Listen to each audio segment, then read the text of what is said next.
Thank you so much. Thank you. It's quite overwhelming.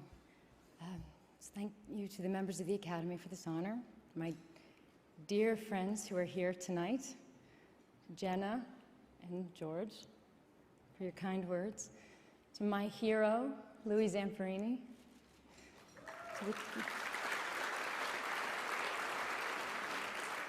the cast of Blood and Honey, and most of all to my family,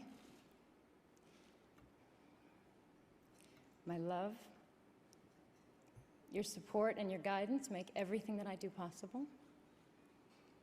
Mad, I'm not going to cry, I promise. I won't embarrass you. You and your brothers and sisters are my happiness, and there is no greater honor in this world than being your mom. I'm very humbled to be here tonight among so many extraordinary artists. My mother loved art. She loved film.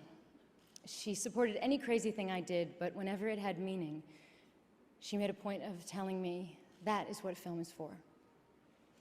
And she never had a career as an artist. She never had the opportunity to express herself beyond her theater class.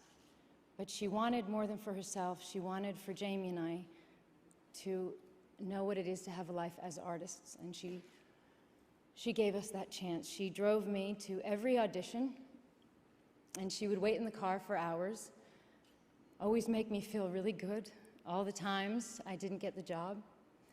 And when I did, we would jump up and down and scream and yell like little girls. She wasn't really the best critic, since she never had anything unkind to say. But she did give me love and confidence, and above all, she was very clear that nothing would mean anything if I didn't live a life of use to others. And I didn't know what that meant for a long time. I came into this business young and worried about my own experiences, my own pain. And it was only when I began to travel and look and live beyond my home did I understand my responsibility to others. And when I met survivors of war and famine and rape, I learned what life is like for most people in this world, and how fortunate I was to have food to eat, a roof over my head, a safe place to live, and the joy of having my family safe and healthy. And I realized how sheltered I had been, and I was determined never to be that way again.